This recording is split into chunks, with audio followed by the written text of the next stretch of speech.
The United States of America is an immigrant nation. From the time it was established, immigrants have come here to seek the founders' promise of life, liberty, and the pursuit of happiness. The American dream starts off as a dream of freedom from oppression, and that's the political side. And economically, the dream of freedom of mobility, where you can find your own talents and follow them.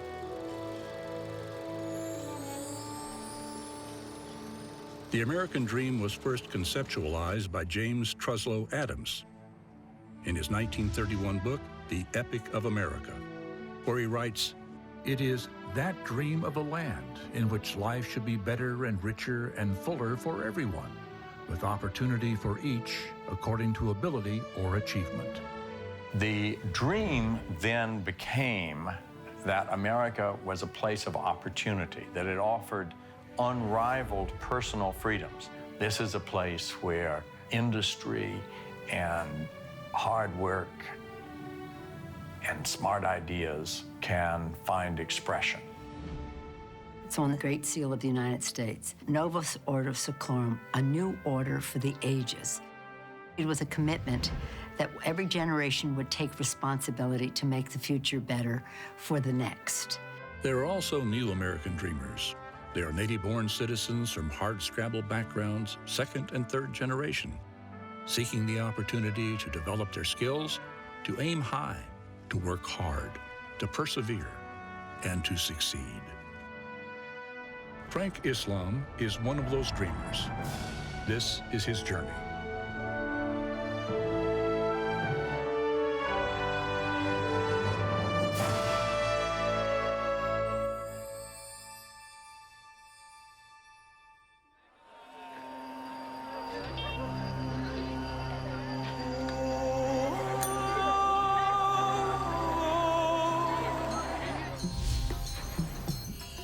He was born in 1953 in a remote village in Azamgarh in Uttar Pradesh, the most populous state of India, nestled between Delhi and the mountains of Nepal.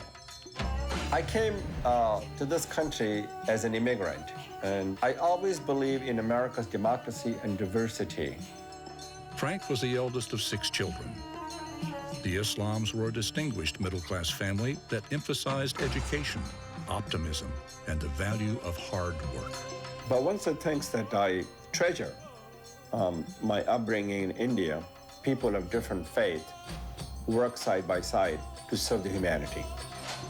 Later, Frank enrolled at Aligarh Muslim University, AMU, one of the highest quality educational institutions in India. There, he pursued his studies in computer science. This was a pivot point in his life.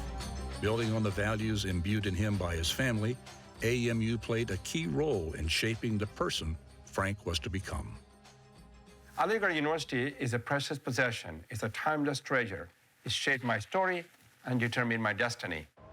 A chance meeting with a visiting professor gave him the opportunity to study abroad. There was a professor, Wolfgang Throm, who was the chairman of the Department of Mathematics at the University of Colorado, helped me to get here.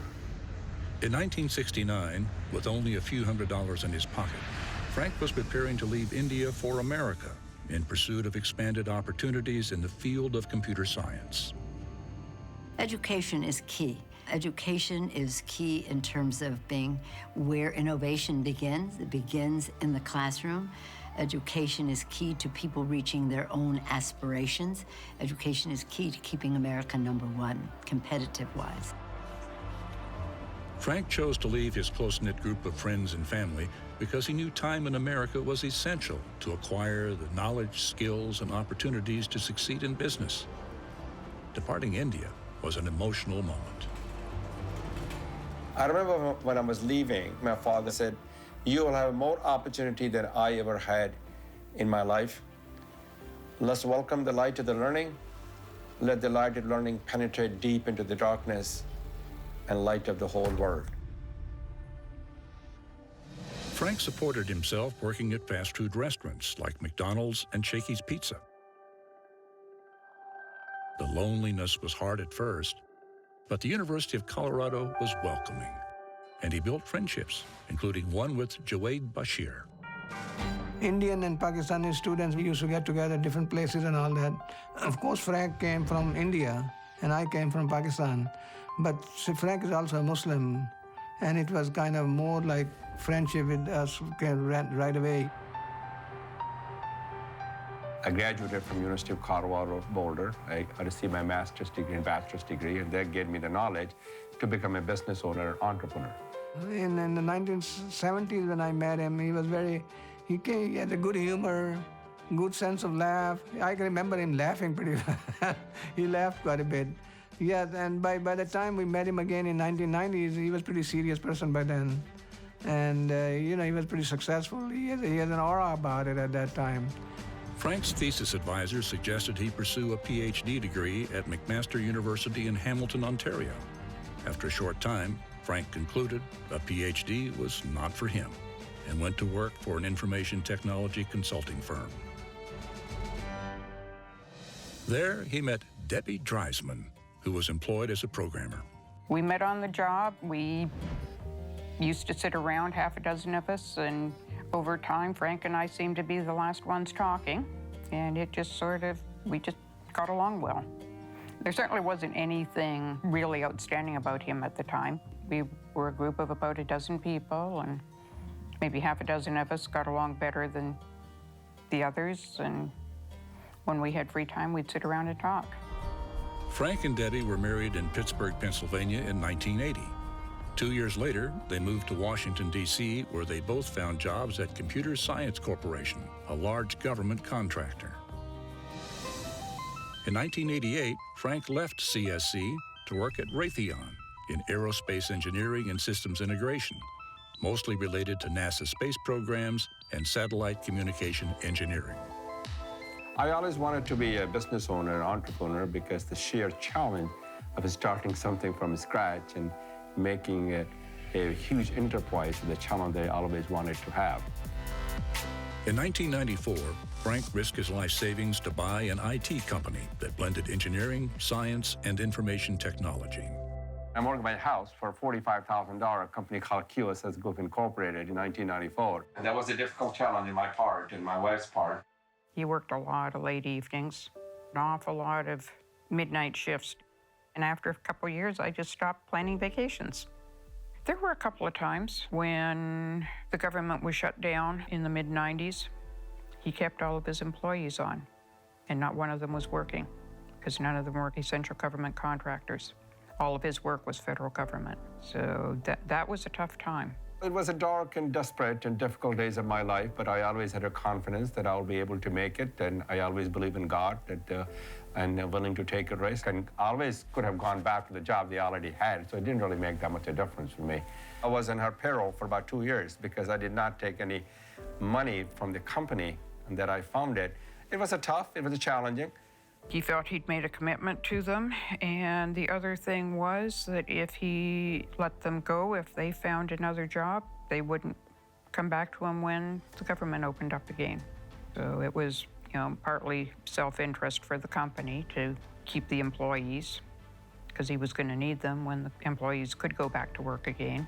I became successful in concentrating several items that includes getting good education and doing my apprenticeship and willing to take a risk and becoming an entrepreneur. I surrounded myself with the strong and talented management team who share my vision and values. If I look at QSS in a small segment and say, why was he successful? I would say 3 things. One, he was passionate about what they were doing. He really liked the business that he was in. The second thing, he was committed to it. He spent a lot of time on it. He was focused on what was necessary to make it work, and he worked hard at achieving it.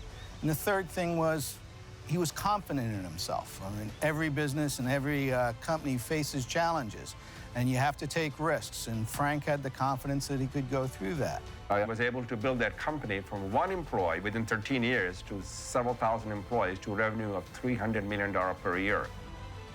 I sold the business in year 2007 to Pro Systems Corporation. Consistent with his vision, values, and commitment to teamwork, Frank distributed roughly $40 million from the sale of the QSS Group to nearly 6 of its key executives. Frank used his part of the sale to change the course of his journey, transitioning from entrepreneur to philanthropist and civic leader, 2 roles he calls the most meaningful of his life.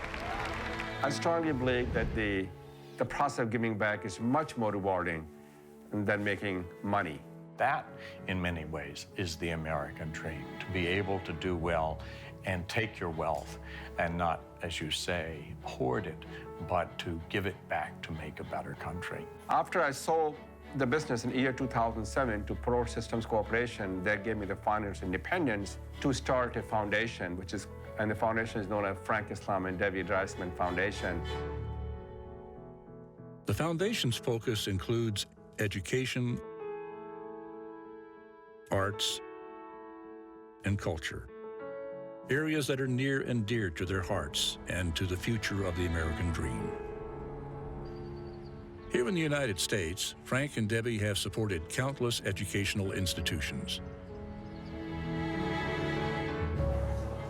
In India, they contributed $2 million to build the Frank and Debbie Islam Management Complex at Aligarh Muslim University. This is a truly special occasion for me, the opportunity for me to be here to participate in this dedication of Frank and Debbie Islam Management Complex is one of the highlights of our lives. The completion and dedication of this building represents a beginning and not ending. It is the construction of the foundation that will stand the test of the time.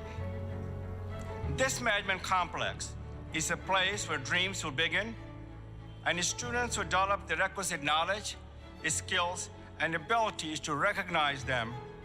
This management complex is an opportunity creator and bridge to the future. From this management complex will come the future leaders who will make India and the world a better place. If I would not receive the education, I would never come to the United States of America to attain and achieve the American dream. We invest in education because education is an opportunity creator and a builder to the future. As President Obama once said, education will be the currency of the 21st century. We also invest in education in India. It's a tool to empower people who are socially, economically disadvantaged and who are less fortunate, who are underprivileged. If you empower them, if you give them economic mobility, they will do the wonder, they will change the landscape of the world. Other beneficiaries of the foundation include the Kennedy Center. As President John F. Kennedy said, that art nourishes the roots of our culture. I believe that the Kennedy Center is a temple of art. And art is a pivot point because it connects, inspires the communities. Art transcends our boundary. Art advances the social causes. And art, the most important thing, art is unified. It has a unifying and healing power. The U.S. Institute for Peace works to get ahead of crises and focuses on how to prevent, mitigate, and resolve violent conflicts. This is our name here. Frank's journey has drawn him to USIP. I think Frank's personal story has instilled in him a passion for giving back, and giving back to his adopted country, the United States. And that has inspired him to be an extraordinary civic activist. He understands and appreciates the importance of individuals taking responsibility, and he does that with generosity, with conviction, and with a lot of enthusiasm. I continue to look for ways that I can contribute here in the United States and also my birthplace, which is in India. It's not just the wealth and the money, it's your time, it's your talent that you give to the community and to your nation. Islam was helping his homeland and his country when he joined President Obama's delegation to visit India and meet with Prime Minister Modi. I view the American dream as not being just about money. And I don't think it's just about one professional pathway. It's about living in a society where everybody can follow what their dream is without being pushed around by somebody in authority. That, to me, is the real American dream. When somebody has spectacular success, like Frank Islam does, to me, it's exciting and joyful to the extent it's representative of what everybody can do.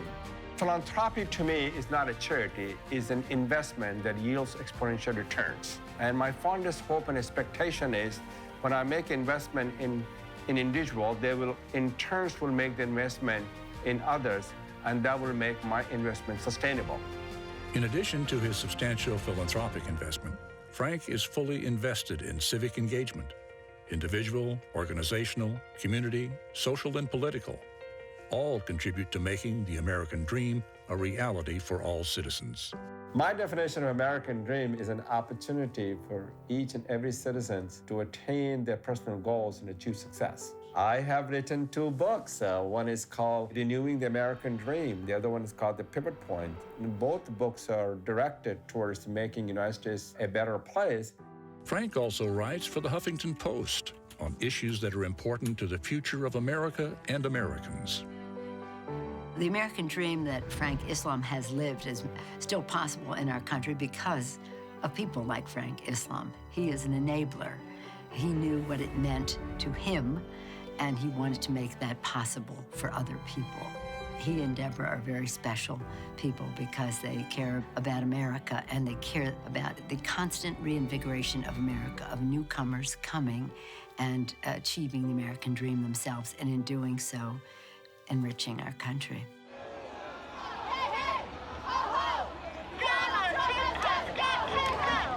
In these contentious times in America, community engagement is essential, bringing all points of view forward and fostering understanding among disparate groups. I am engaged politically because I want to show we have a voice and make sure we have a seat on the table. And we should all be engaged in politically because this way we can build a country for all, not just for selected few. Some people think government as an evil. I consider government as a necessary partner. We can work together. A lot of people in our community, they have a voice, and I want to be their voice. I want to be a voice for those who are voiceless. He sponsors the Athenaeum Symposium to teach young people about the differences, what we have in common, how we differ, how we can be brought together through dialogue. Frank is receiving an award from the Interfaith Conference of Metropolitan Washington. We call it the Interfaith Leadership Award. The Interfaith Leadership Award presented to Frank F. Islam by the Interfaith Conference of Metropolitan Washington for inspirational leadership in advancing interreligious understanding and service, November 20, 2016. It's given to a prominent American who has contributed to interfaith dialogue and has led those efforts. Thank you to the Interfaith Conference of the Metropolitan Washington for honoring me with this leadership award. While I'm the one receiving the Interfaith Leadership Award, I accept it with all humility on behalf of all the members of the conference and those of you in this audience who are working diligently together to build bridges, to break the barriers, to promote dialogue of understanding and cooperation, and a shared sense of community throughout the DC area. We must continue to fight for a fairer, for a stronger, for a better, for more equal, for a just America. Frank has received many honors, including the Martin Luther King Jr. International Service Award. It is a privilege to receive this award with such other distinguished honorees. I'm most pleased to accept it on the day before Martin Luther King's birthday, the day on which we acknowledge and celebrate not only the birth of Dr. King, but also the birth that he gave to the civil and human rights movement here in the United States and around the world. And induction into the Montgomery County, Maryland Business Hall of Fame.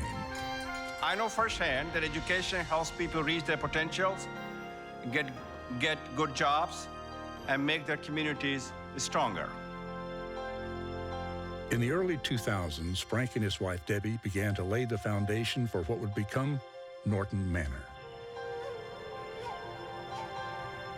It would serve as a meeting place for prominent American and world leaders to advance charitable, community, and political causes. I'd always assumed I'd just live a middle-class lifestyle. Never had really big plans like he did. I came to this country as an immigrant. I always believe in America's democracy and diversity, and I think that makes the country this a stronger and better America. Norton Manor is symbolic of America's great diversity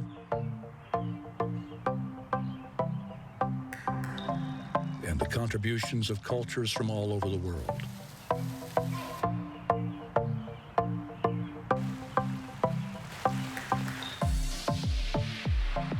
A first floor in a French neoclassical style.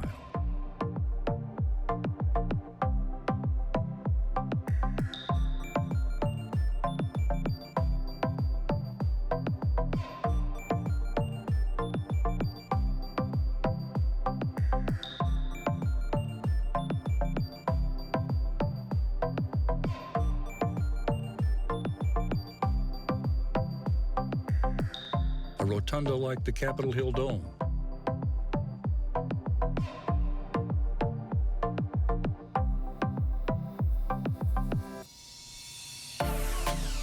The Elms in Newport, Rhode Island, built by Vanderbilt.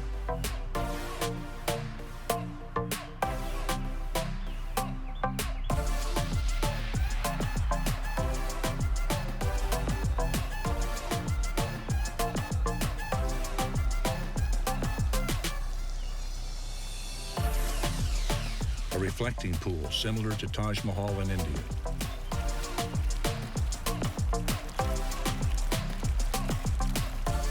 Murals in the manner of Italian Renaissance landscapes.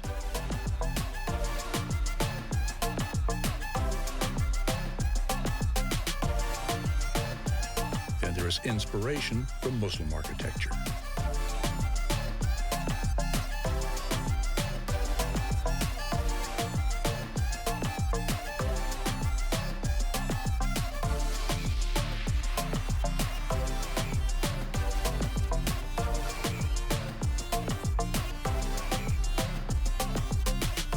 Norton Manor is a launching pad, a place from which new dreamers can get the support they need in what has become increasingly more difficult times.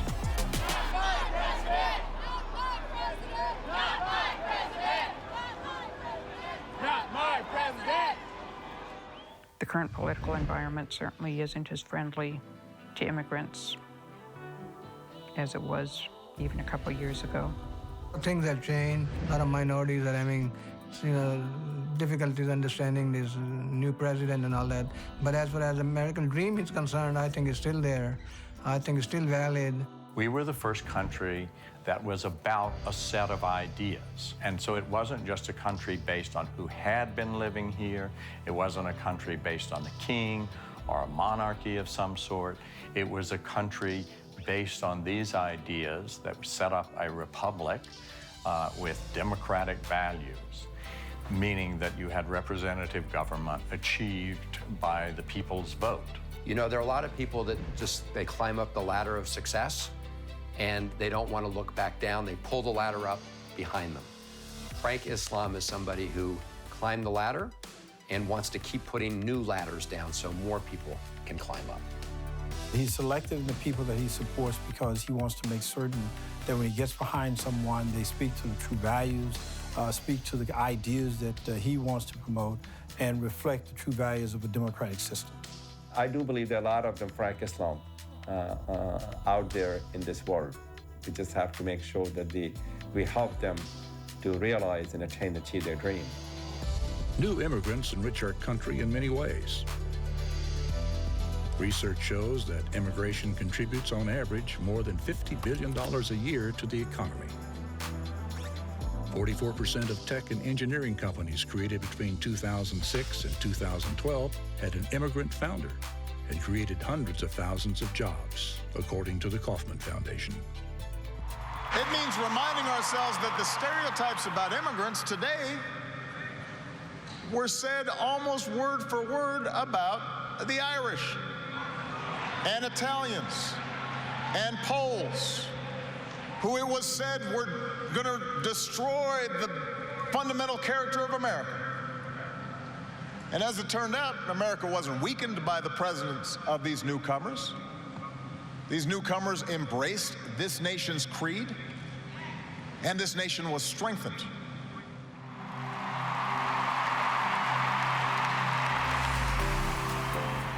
Frank Islam is a new American dreamer.